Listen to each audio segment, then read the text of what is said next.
Well, good afternoon, everyone, and welcome back to another edition of the Saints Insider Podcast. Zach Ewing with Jeff Duncan and Rod Walker on this fine Monday afternoon.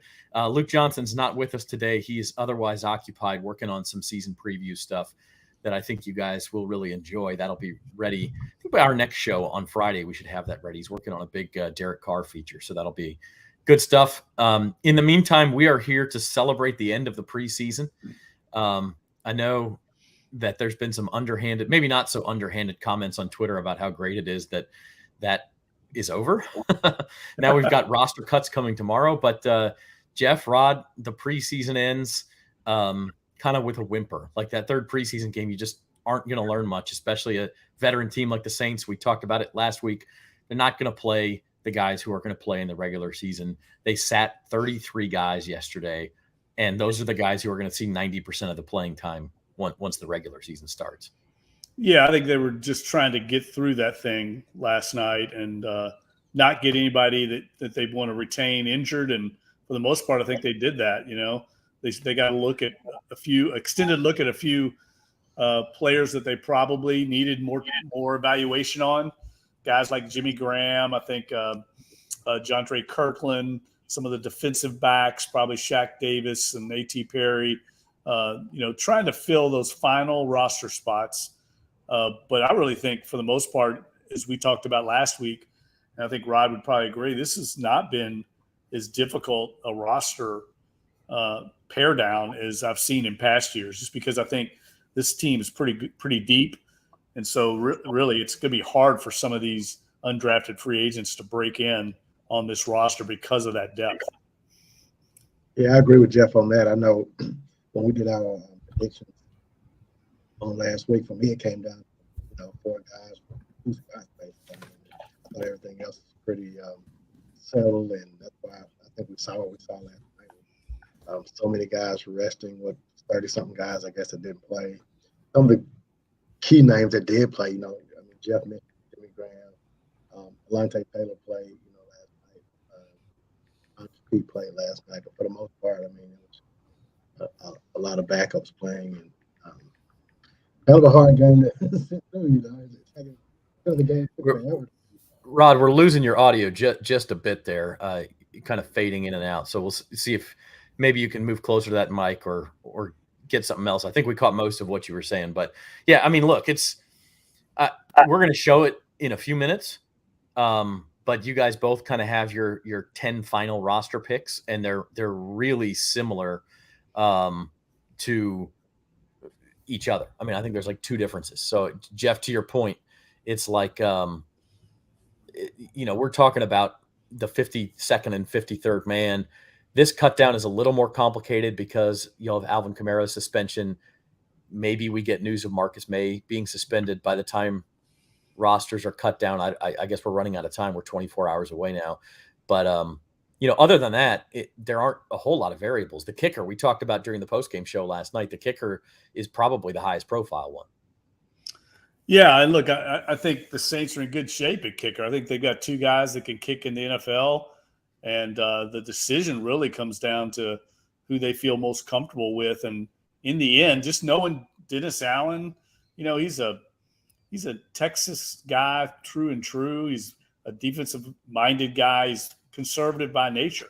So I just feel like he's going to go with the proven commodity in Will Lutz, unless, and we talked about this last night as well, unless a team out there that's desperate for a kicker makes them an offer in a trade where they can get something in return and they feel good enough about Groupie, and I think they do, to where you can get something for Will Lutz, save a little money against the cap, still feel like you've got a very good kicker, and use that as a trade asset. That's the only way I think they move on from Will Lutz. I don't think they cut Will Lutz. I think they would trade him and keep Groupie, but I don't think they could trade Groupie. But either way, I think they're going to be fine. Both those guys proved to me all camp. I mean, I think Rob would agree. I mean, we watched them every day. Those guys were solid every day. I mean, it was unusual when they missed one, and you could go 2-3 days without them having a miss. So I think this is the best kicking camp I've seen from Will Lutz or any undrafted free agent, the likes of Blake Groupie. Yeah, I think those two guys. I think I got my mic situation fixed. Yeah, by we're the way, good Zach. now. But Yeah. I think those two guys. I think they may have missed 5 or 6 kicks, throughout the whole camp. I mean, they were really incredible, and I agree with Jeff as far as I think as good as Groupie was, I don't know. He still hasn't kicked in an actual NFL game, and I think Dennis Allen will go with the guy who has actually been in that fire. So that's I think they'll keep Lutz. I do think it would have been a lot more interesting if Groupie had made that 60-yarder last night. I'd probably be saying a totally different thing now. I mean, that's how good he's been throughout camp, and that kick missed. But if he makes that kick, and all of a sudden I think we're all like, whoa, maybe we do. Maybe this is the guy.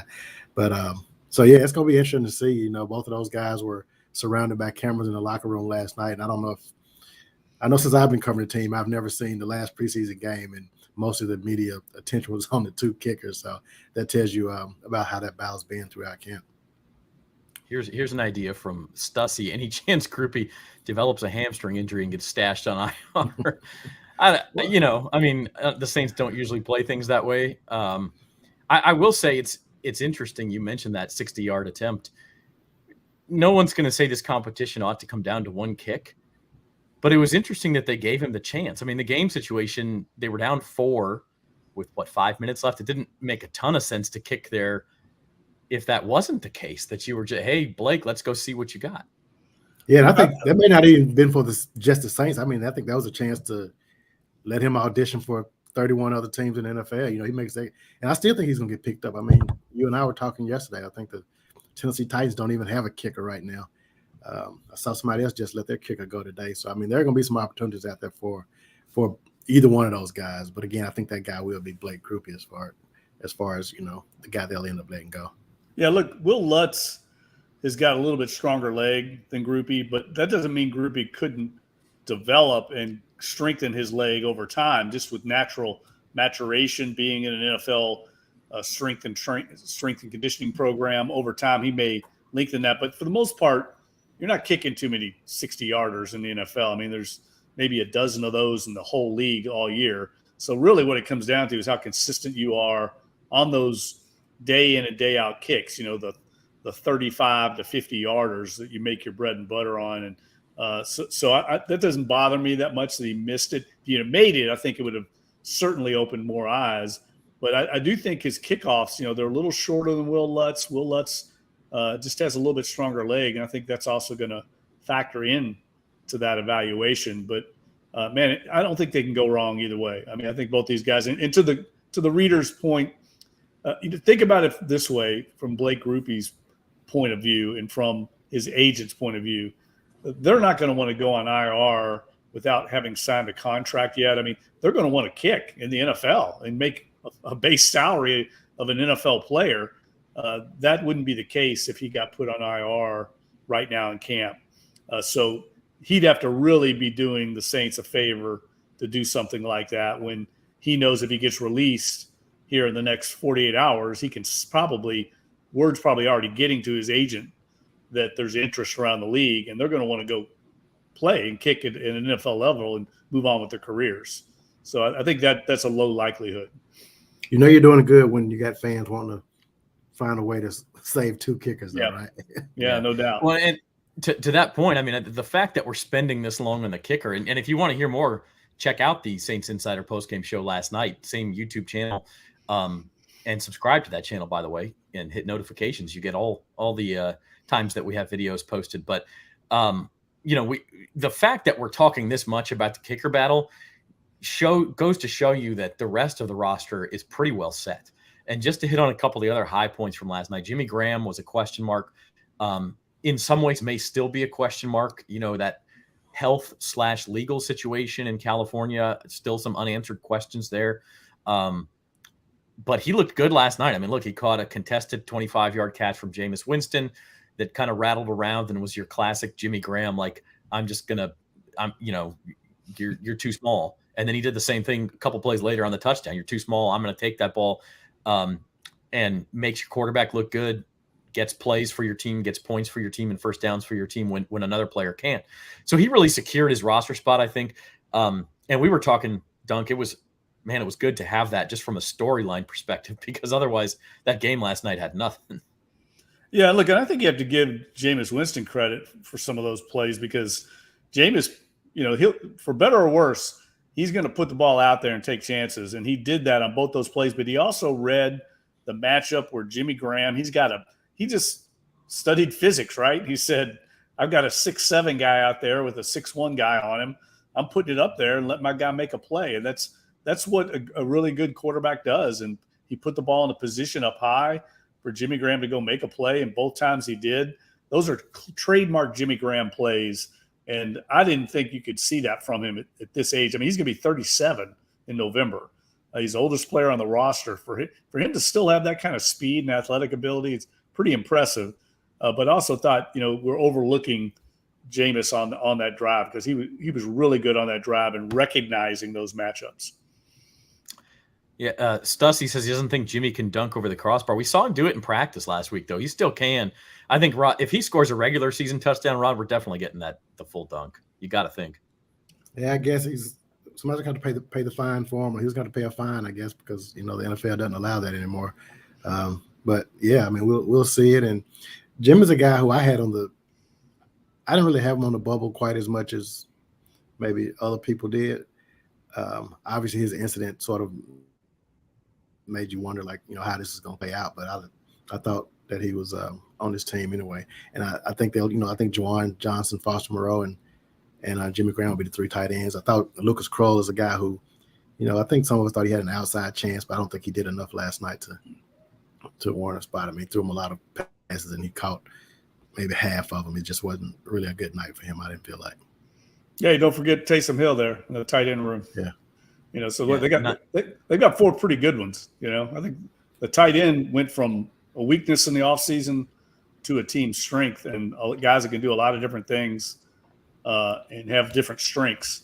But I do think you were mentioning how you had him down probably stronger. I was in the boat that when they signed Jimmy Graham, I know Jimmy Sexton pretty well. Jimmy Sexton wasn't going to let his guy come in here and try out for the team.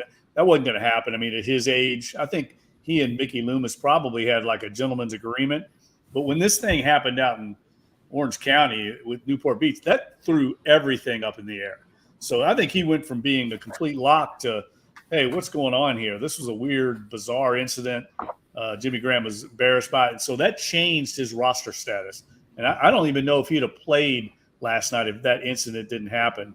But the fact that he didn't play against the Chargers, there was this, question about him and his stability. I think him going out there and having to play those first 3 or 4 series last night was a message from the team. Hey, you got to go out and prove it. And more than what he did, it was the way he did it. I mean, he was demonstrative, very, fired up on the sidelines, showing great emotion. I mean, they went to him on the very first play of the game. So that tells you that they wanted to see something from him. I guarantee you there was a conversation between Dennis Allen and him before that game. I need to see it from you. And I think he answered the call. Yeah. Stussy says Kroll looked good. He had 15 targets. He caught 7 of them. Some of that was Jake Hayner not throwing the ball real well. I just don't think – look, if he doesn't survive through to the practice squad, that's when you have to eat if you're the Saints because they're as you said, they're very deep at tight end. And that's just the kind of guy you can't afford to keep. Yeah, I mean, it's just a matter of numbers for him. He's just gonna get lost in the numbers. I mean, he's had a solid camp. Get the entire 21 weeks of practice in the preseason games. He got hurt twice. I think he fell on his tailbone or something during one practice, and so he missed some time for that. But yeah, there's just not enough room on this roster for him. Any other year he's they don't sign Jimmy or Foster, he probably is on this roster. Yeah, he's a good player. He can play in the NFL. I mean, he's light still. I mean, I think ideally the Saints would love to pass him on to the practice squad, spend another year with him in the weight room, get him stronger, and then he eventually takes Jimmy Graham's roster spot. I think that would be the plan. He reminds me in some ways, I mentioned it last night, of Dan Arnold, who came in, was another athletic guy but needed to add weight and, over time developed and is still playing in the NFL. I know he just got recently released, but he was an undrafted guy that carved out a good NFL career. One last note about the game last night before we kind of put the preseason to bed, and that was Brian Bresee, I thought, at times was the best player on the field last night. He showed off that spin move on the line a couple of times. Malcolm Roach was raving about it in the post game. And granted, some of it was against the Texans' second and third team offense, but some of it was against their first team offense, and he really looked disruptive. Yeah, I just tweeted that out. I mean, I watched the replay again, and he was the best player on the Saints defense in the first half, no question. He was doing all the things that I think they drafted him to do, penetrate, just kind of wreak havoc, disrupt things. He was also in there a little bit on the run game too, kind of blowing things up, forcing things to the other direction. And that's what they need out of the interior defensive line. They missed that last year. They just hadn't had that kind of presence inside. He tends to get high and lose leverage because he's 6'5". I mean, you don't see too many interior defensive linemen that are that tall. So he has to constantly work on keeping his pad level down. And you notice he played so many snaps last night that as he got tired, he started, falling into that bad habit of getting caught, and he can get blown up when that happens. But I think in this regular season, they're going to rotate, keep those guys fresh. And a guy like Malcolm Roach, who's proven to really come along and develop, he's going to give them plenty of time to, spell those guys along the defensive interior and take care of that with the rotation. So I was really impressed with him last night. Another rookie that I thought did really well was Isaiah Foskey. I mean, he's a guy that we really hadn't talked a lot about in camp. He didn't really – and actually I think it's probably fair to say we were a little disappointed in him. We didn't think he had really, shown what you expect out of somebody they draft.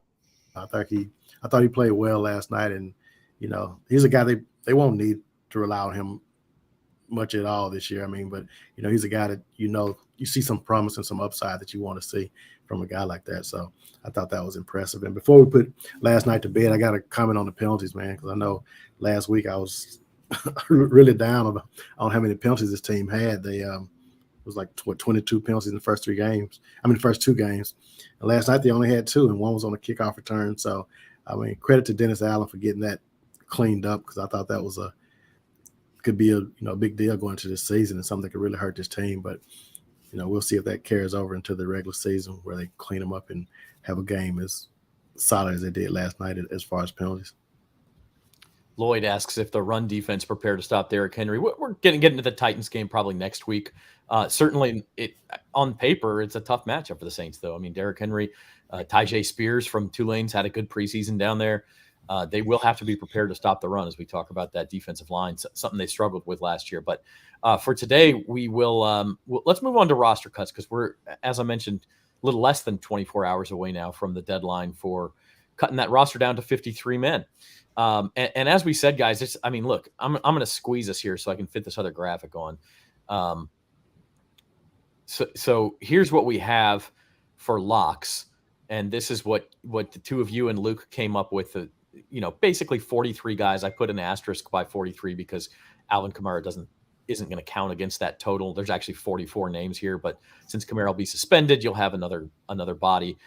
So that leaves 10 spots. And I don't think there's any huge surprises here. You've got most of their draft picks. You've got the starters. You've got, the guys who are going to play. So, Jeff, here's your final 10 guys who you have taken these spots. And you have a full explanation up on NOLA.com. If you scroll down a little bit, I think it posted on Friday, but it's still good. And by the way, Luke picked these exact same final 10. So that goes to show you how close you all are. Rod has a couple of differences, but nothing yesterday changed your mind here, Jeff. No, matter of fact, I feel pretty good about it. I mean, I guess the one guy that people will question is Traquan Smith, but and Rod knows this. I mean, the coaching staff loves Traquan Smith. I think people tend to get down on these guys like Traquan Smith, and they don't realize how valued they are inside the building, not only by the coaches, but by their teammates. He's a great teammate. This is a guy that has had games in the NFL where he's caught, 180-yard receiving games. I mean, he's done it, proven at the NFL level. And he does a lot of the dirty work, a lot like Keith Kirkwood, that they value.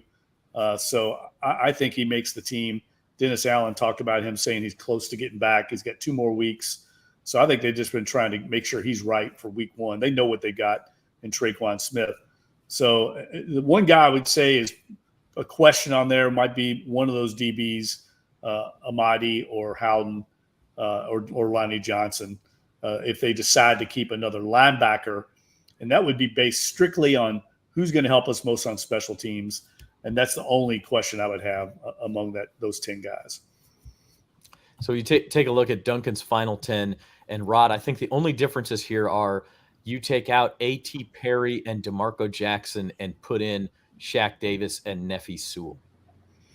Yeah, and one of the things I wrote, in our, when we were explaining our picks, I said that I saw a scenario they could actually take Nefi Sewell and DeMarco Jackson. I mean, I think they could very well take both those linebackers, and if you do that, I think you, I don't know who's your guy. Maybe Shaq Davis doesn't make the team, or one of those DBs that Jeff mentioned. But so that, I think it just depends on what they want to do with. They just got to play with the numbers a little bit there. But I agree with Jeff on Traquan Smith. I think he's a guy that's going to make this team. I just think you can just tell how much Dennis Allen likes this guy, and he's a guy that I think Jeff used the word dirty work, and that was exactly what Dennis Allen said about him. And I think that goes unappreciated sometimes by the fans. But yeah, I think I'm pretty confident in the guys I selected too. As far as Nefi and DeMarco Jackson, I really think that's a coin toss. And Shaq Davis and A.T. Perry, I don't think either one of them really had a particularly big game last night at all. I don't know if they did anything to help their case. So, if I had to do this again, I may would switch it back to A.T. Perry from Shaq Davis. But Shaq Davis had a really good last couple of days in practice. I mean, he was making some incredible catches with guys draped all over him. At one point, it was Juwan Johnson. They called him Shaq Diesel. I mean, he's a guy that's I think he can play in the NFL. Yeah, I wonder if that discussion at both of those spots too, part of it is which of these guys do we think we can get through to the practice squad, especially among the receivers, because now Traquan Smith, like Jerry asked, what has Traquan done lately? Well, he's been hurt. And one factor here, one possibility is that they put him on IR for I think it's 4 weeks. He has to be on IR to start the season if they don't feel like he's ready and he needs that ramp up period. That's a possibility. But the way that works is he's got to go on the initial 53 and then be placed on IR, right? Or else otherwise he can't be added back to the roster in 4 weeks. And so if you do that, you have to either stash somebody else on the practice squad and then call them up after you put Traquan on the IR. Is that correct? That's exactly right. And, this seems to happen every year. And, we tend to overvalue the players that we see every day. We all fall into that trap, the media, fans. Every year I hear this, we can't release so-and-so receiver because he's going to get picked up. I mean, there are a lot of receivers out there, a lot of good receivers. I mean, there's so many great athletes now, and a lot of them are playing receiver. Almost every team in the league's got their version of Jontre Kirkland or Shaq Davis. I don't think there's nearly as great a demand because anybody that picks those guys up has to put them on their active roster. And so that means that they're taking up a roster spot. They must have a great demand for a receiver. So over the years, I've found it's very rarely do those guys get claimed. It's more of the premium positions, cornerback, a quarterback, obviously, tackle or something like that. Those guys are hard to find, but I would be surprised if Shaq Davis got picked up by somebody else, even though I think he's a terrific developmental prospect and certainly has some rare traits. There's a lot of really good receivers in this game. You can see it every year when you look at the draft. I mean, guys like him don't even get drafted because there's just so many good players out there. Yeah, you bring up a good point. Now, it was where I was going next is if there's one place that I think everyone agrees is still a concern on this team, it's depth on the offensive line. They did not run the ball well during the preseason. They did not protect the quarterback particularly well. Now, all of that was second and third team. I mean, the first team offense got one series and looked fantastic. But all it takes, of course, is one injury, maybe two, and you're down to some of those second string guys. And so if that's a concern, you guys both picked Max Garcia over a guy like Calvin Throckmorton for that final spot. Any thoughts there? And also any possibility that the Saints are sort of scouring guys who get dropped by other teams? I think they'll definitely be, looking for some more offensive linemen. I think that is, I know I've had a bunch of concerns throughout training camp, but now I think that's probably my only one. I just don't know if they have the depth there. Maybe this is the year the Saints get lucky and everybody stays healthy and we're not even talking about this. But if you watched the Saints and any other team in the NFL, that just normally doesn't happen. Somebody's going to probably go down at some point, and you're just going to need that guy. So, I mean, do have Andres Pete, who looks like he's going to be a backup now. But, I don't really have a lot of confidence in the offensive line behind that starting 5 unit. Yeah, those guys are hard to find. I mean, I don't know if you're going to find somebody that can really come in and help you much, because they're just anybody that's got any ability has been already claimed for the most part. So I think it'll be difficult. Look, Andres Pete has not played that well. I mean, even when he's been out there, I mean, I know he's rusty probably coming back from the injury, but he doesn't inspire a lot of confidence, but he has played a lot of football. And Saldivari is a prospect that I think has a lot of talent, but he's raw right now, and he's learning and a work in progress. So that's an area that I think is a legitimate concern. I wrote about it in my column today, the left side of the offensive line with Trevor Penning at left tackle and James Hurst at left guard. And I don't think there's any doubt James Hurst is going to start at left guard. That's an area that is less than stellar right now. And there's potential there, but I think there's going to be a lot of growing pains over on that side of the ball.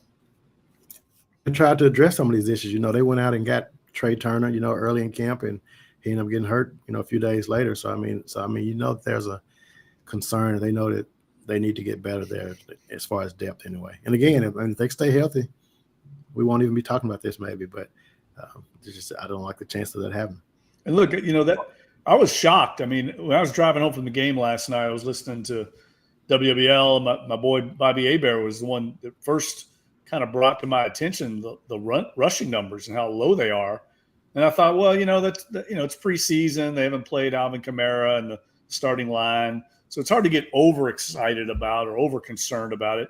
But then when I got home and started looking up the numbers, I mean, they are way down. I mean, way down. And every year you play your backups, right, in the preseason.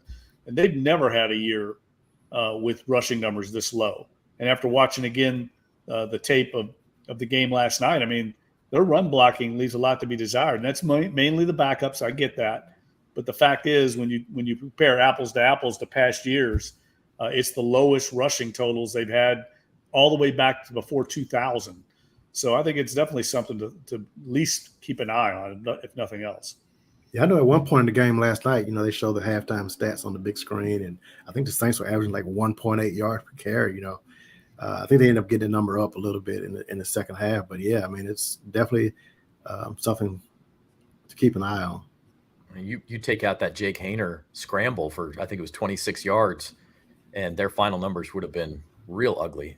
Kendra Miller went for 6 yards on his first carry last night, I think the first play of the game, and then he went for -2 on the next 4 carries, and that was what he got in the first quarter. He finished 4 yards on 5 carries. They have seemed to be doing a lot of short passing, and maybe that's a substitute. Now, that could just be vanilla play calling in the preseason, but maybe that's a substitute for some of the running game. But, yeah, I think it's a concern, and I think, like what you said, Rod, what's the chance of getting through a 17-game season without any sort of significant offensive line injury? It's look, yes, they're due some injury luck. I don't know if you're ever going to get that much injury luck where you just don't have anything. So it's a concern, and look, without line play in the NFL, or at any level of football, you're in deep trouble. So that is one concern.